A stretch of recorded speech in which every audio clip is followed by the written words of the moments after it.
ইমানদার কখনো কোনো কথা বলার আগে সেই কথা সত্য কিনা বাস্তব কিনা সেটি যাচাই বাছাই না করে বলবে না। ইমানদার কখনো গুজবে কান দিবে না। ইমানদার কখনো শোনা কথার উপরে ভিত্তি করে কোনো সিদ্ধান্ত গ্রহণ করবে না। এই শিক্ষাটাও আজকের বাস্তবতার আলোকে আমাদের সমাজের জন্য অত্যন্ত গুরুত্বপূর্ণ এবং প্রয়োজনীয়।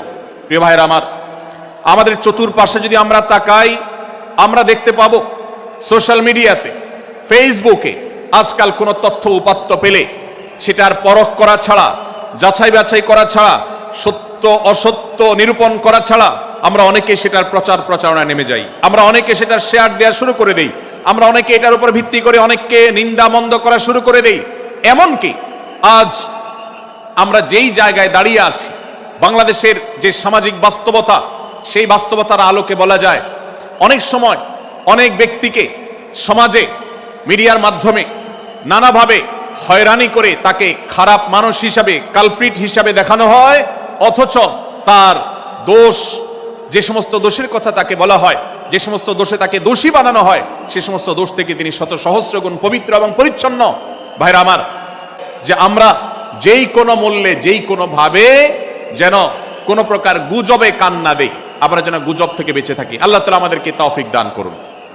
6 থেকে 8 নম্বর আয়াত যদি আপনি পাঠ করেন সূরা হুজুরাতের, আপনি দেখতে পাবেন সেখানে আল্লাহ রাব্বুল আলামিন ঈমানদারদেরকে যেই কোনো সংবাদ, যে কোনো তথ্য, বিশেষ করে অনির্ভরযোগ্য সূত্র থেকে যখন পাবে, ফাসিক থেকে যখন শুনবে, যার ভিতরে আল্লাহর ভয় নাই সেরকম মানুষ থেকে যখন পাবে, সেই সংবাদ তথ্য উপাত্ত যাচাই করা ছাড়া সেই সংবাদ যেন বলে না বেড়ায়। আপনি শহরে যান কিংবা গ্রামে, শিক্ষিত দেখুন কিংবা অশিক্ষিত, সর্বশ্রেণীর মানুষের মধ্যে আজ এই ব্যাধি দেখতে পাবেন চরম আকার ধারণ করেছে। কারোর ব্যাপারে কোনো নেগেটিভ কথা শুনেছেন, কোনো মন্দ কথা শুনেছেন, সে কথার প্রচার প্রচারণা শুরু করে দেন। সেটা কি সঠিক কিনা, সেটা কি সত্য কিনা, সেটা কি যথার্থ কিনা, সেটা কোনো প্রপাগান্ডা কিনা, সেটা কোনো মিথ্যাচার কিনা, সেটা কোনো গুজব কিনা, এটা যাচাই করার প্রয়োজন অনুভব করে না। অথচ আমরা সেই মুহাম্মদ সাল্লাল্লাহু আলাইহি সাল্লামের উম্মত, যে মুহাম্মদ সাল্লাল্লাহু আলাইহি সাল্লাম আমাদেরকে সতর্ক করেছেন, কাফা বিল মারই কাযিবান আন ইউহাদ্দিসা বিকুল্লি মা সামিআ, কোন ব্যক্তি যা শুনে সেটাই যদি বলে বেড়ায়, তথ্য উপাত্ত যাচাই না করে, সেটাকে ভালো করে যাচাই বাছাই না করে, সেটাকে অনুসন্ধান না করে, সত্য সত্য নিরূপণ করবার চেষ্টা না করে, তাহলে সে মিথ্যাবাদী হওয়ার জন্য যথেষ্ট। এজন্য আজকের এই মাহফিল থেকে আমরা অঙ্গীকার করে যাব, আজকের এই মাহফিল থেকে আমরা নিয়ত করে যাব, এই মজলিসে বসে এই মুহূর্তে নিজে নিজে সংকল্প করব, আমার জীবনে সোশ্যাল মিডিয়া কিংবা ফেসবুকে, ইউটিউবে অথবা অফলাইনে আমার বাস্তব জীবনে আমি কখনো কোনো মানুষ সম্পর্কে যে কোনো তথ্য উপাত্ত পেয়ে ভুল কোনো ধারণা, মন্দ কোনো ধারণা কারো প্রতি পোষণ করব না। কোনো তথ্য উপাত্ত যদি পাই, কোনো সংবাদ যদি পাই অনির্ভরযোগ্য সূত্রে, তাহলে সেক্ষেত্রে সেটা যাচাই বাছাই করা ছাড়া আমি সেটাকে বিশ্বাস করতে যাব না। এটাই হলো আমাদের ঈমানের দাবি। ভাইরা আমার, একজন ঈমানদার এতটা সরল হবে না যে যা শুনবে সে সেটাকে বিশ্বাস করে বসবে। একজন ঈমানদার এতটা বাস্তবতা থেকে দূরে থাকবে না যে তিনি তার পাওয়া কোনো সংবাদকে অনুসন্ধান করবে না।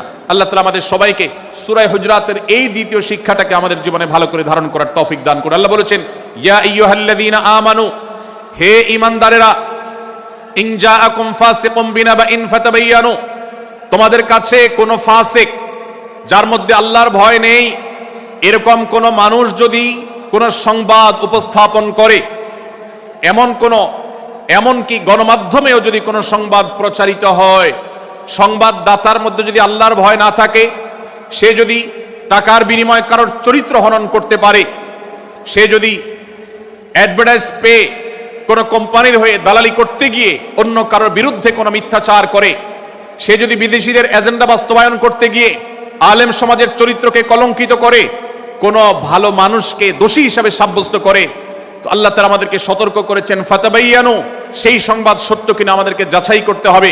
আন তুসিবু কওমান বিজাহালাহ ফাতুসবিহু আলা মা ফাআলতুম নাদিমিন, যদি আমরা যাচাই বাছাই না করে যা শুনি সেটাকে বিশ্বাস করতে থাকি, তাহলে আমরা এক সময় লজ্জিত হতে হবে, অনুতপ্ত হতে হবে আমাদের এই ভুল অবস্থানের কারণে।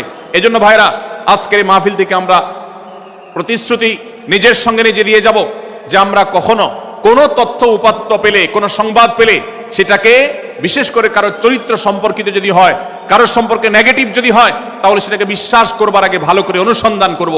যতক্ষণ আমি নিশ্চিত না হব ততক্ষণ পর্যন্ত সেটার প্রচার করব না।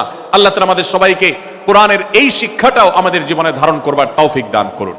ভাইরা আমার, তৃতীয় যে শিক্ষা সূরা হুজুরাতের, সেটি হলো আল্লাহ রাব্বুল আলামিন সূরা হুজুরাতের 9 এবং 10 নম্বর আয়াতে ইমানদারদের মধ্যে যদি কখনো মতভিন্নতা, মতপার্থক্য, যে এটা যদি মারামারিতে পরিণত হয়, ইমানদারদের মধ্যে যদি কখনো দুই পক্ষ গন্ডগোল এবং ফাসাদের মধ্যে লিপ্ত হয়ে যাওয়ার মতো দৃশ্যের অবতারণা হয়, তাহলে আমরা যেন আমাদের মুসলমান ভাইদের ঘর পোড়ার মধ্যে আলু পোড়া দিতে না যাই।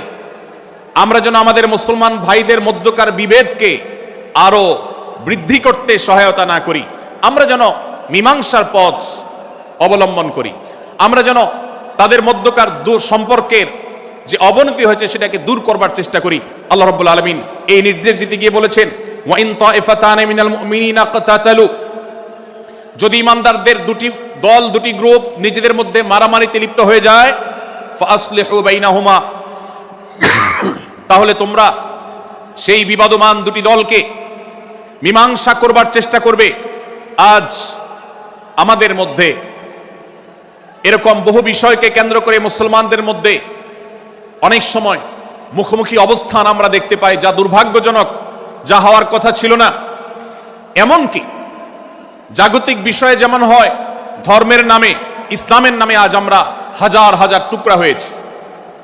আজ গোটা বিশ্বে আমাদের মুসলমানদের যে অবস্থান দুর্বল হয়েছে, এর অন্যতম প্রধান কারণ হলো আমাদের অনৈক্য। আমরা যদি আজ আহলে কিবলা, আহলে সুন্নাহ ওয়াল জামাআতের অনুসারীরা নানান মত এবং পথের অনুসারী হওয়া সত্ত্বেও, নানান থট এবং পন্থার অনুসারী হওয়া সত্ত্বেও, আমরা যদি মৌলিক বিষয়গুলোর উপর সবাই ঐক্যবদ্ধ থাকতাম, আমরা যদি আল্লাহ তাআলার দেওয়া ইত্তিহাদ মাল ইখতিলাফ, বৈচিত্র্যময় ঐক্য, বিভিন্ন বিষয় মতভিন্ন থাকা সত্ত্বেও মৌলিক বিষয়ে ঐক্যমতে আমরা যদি থাকতে পারতাম, আমাদের মধ্যে যদি মুসলিম ভ্রাতৃত্ববোধ থাকতো, আমাদের মধ্যে যদি বলয় ভিত্তিক যে দেয়াল আর প্রাচীরগুলো আছে সেগুলো যদি না থাকতো, তাহলে আজ বাংলাদেশের বাস্তবতা হলো, বাংলাদেশে আল্লাহর কোরআন, আল্লাহ রাসূল সাল্লাল্লাহু আলাইহি ওয়াসাল্লামের হাদিসের আলোকে বাংলাদেশ আজ অটোমেটিক পরিচালিত হতো, ঠিক কিনা বলেন?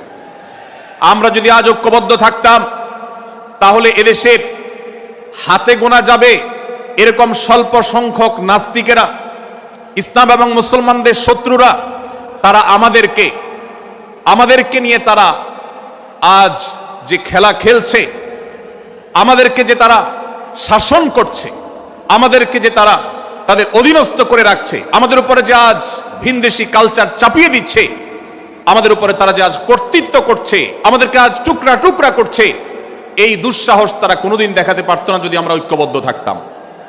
ভাইরা আমার, এই জন্য আমরা সব বিষয়ে সবাই একমত হব না। আজকের এই মাহফিলে যত মানুষ এসেছেন, সবাই সব বিষয়ে একমত নন।